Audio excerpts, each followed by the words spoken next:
Okay, two things. Firstly, I just got back from North Carolina. My friend got married and I was able to see some other friends at her wedding and it was so fun. I had a rental car. Being in the city, I just haven't been driving because I don't have a car. When I got in that car, I was like, this is the best thing ever. I'm on cloud 9. I don't really feel like I miss driving that much, but being in a car again and just the, I guess, convenience of it, like just driving to a store and throwing my stuff, put on my music and just sing along or whatever, it is really peaceful and calming for me. We had some really good food. We went to this biscuit place. That's the first one that comes top of mind. It's called Biscuit Head, and I also got myself a little side of fresh peach jam. They had like a little, almost like a salad bar, but it was full of jams and spreads. I stayed at a hostel and this is a great way, honestly, to save money. I was so surprised that there was a hostel in Asheville, but I always go to hostelworld.com and instead of getting an Airbnb or a hotel, just because it was just by myself, and honestly, I've only stayed in Airbnbs a few times, but I'd rather stay in a hostel for the most part. They're great if you're especially traveling alone because I would rather be with people than not with people, to be honest, just for safety reasons and for, I was gonna say extroversion reasons, but just being around other people. It's a great way to get to know the local area because whoever is the host will normally know the area pretty well. The host at the hostel recommended this coffee shop. I just parked. Do I get out or do I go to the coffee shop? I think we're gonna go to the coffee shop. It was right on a river. It was actually right by railroad tracks. Like I went over the railroad tracks and there was this building that just looked like a little house. And so I got myself what did I get? An iced latte, probably decaf, and I just sat outside and got on my laptop and worked on some things. I used to travel alone quite a bit, like one trip a year at least. I'm still on track for that recently.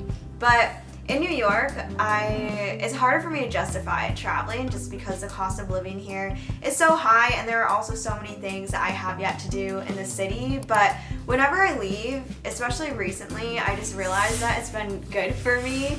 As much as I try to slow down in the city, I'm a pretty busy person and I like to stay busy. I like to be surrounded by people.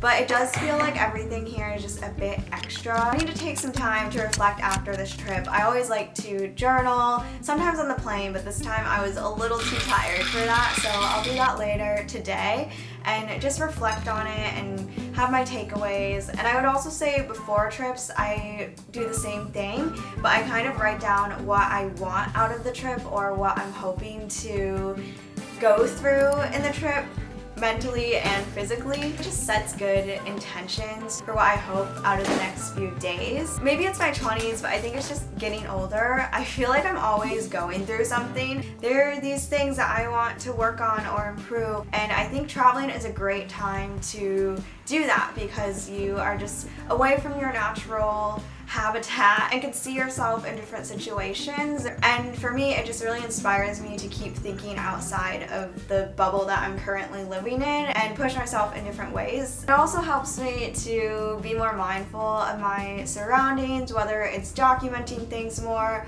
or just slowing down to be still. I didn't forget the second thing. Had I journaled on the plane earlier, and this is what I will reflect about later, for a while, I've been thinking a lot about how it's been hard for me to feel really grateful for things, like truly in gratitude. The good thing is that I'm aware of that. The more challenging part is that I am aware of it, and I'm like, okay, but how can I just insert more of being truly grateful? In my mind, there are a couple of different factors that could play in.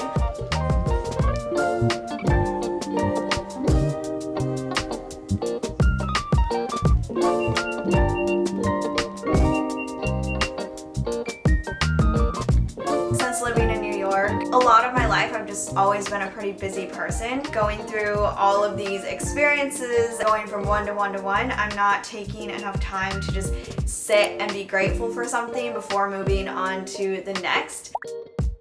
I talk about social media a lot. Getting used to instant gratification and or seeing other people's experiences all the time make me feel like I'm not experiencing enough, even though I am experiencing a lot. Or I see their experiences and also just am like getting numb to being curious and excited because we see so many things online before even experiencing them firsthand. And to tie that in with this video, I'll be looking at all this footage that I've been taking. One of the really great things about documenting and capturing your life is to be able to be reminded of the feelings and the experience that you had because it's captured. Whether that's on a journal or an iPad or a camera or an iPhone, making sure that I actually go through the footage and take time to do that. This is kind of a tip, but also something I want to try myself. Actually editing the thing together or actually going through the photos, just doing something to remind you again of that experience, to really practice gratitude for it.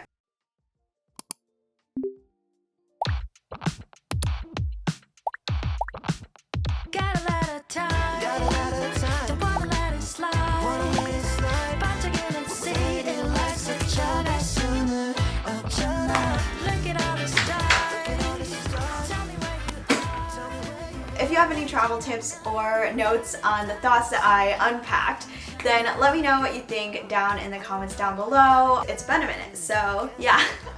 Thank you so much for watching. I hope you have a wonderful day, and I will see you in my next video. Bye.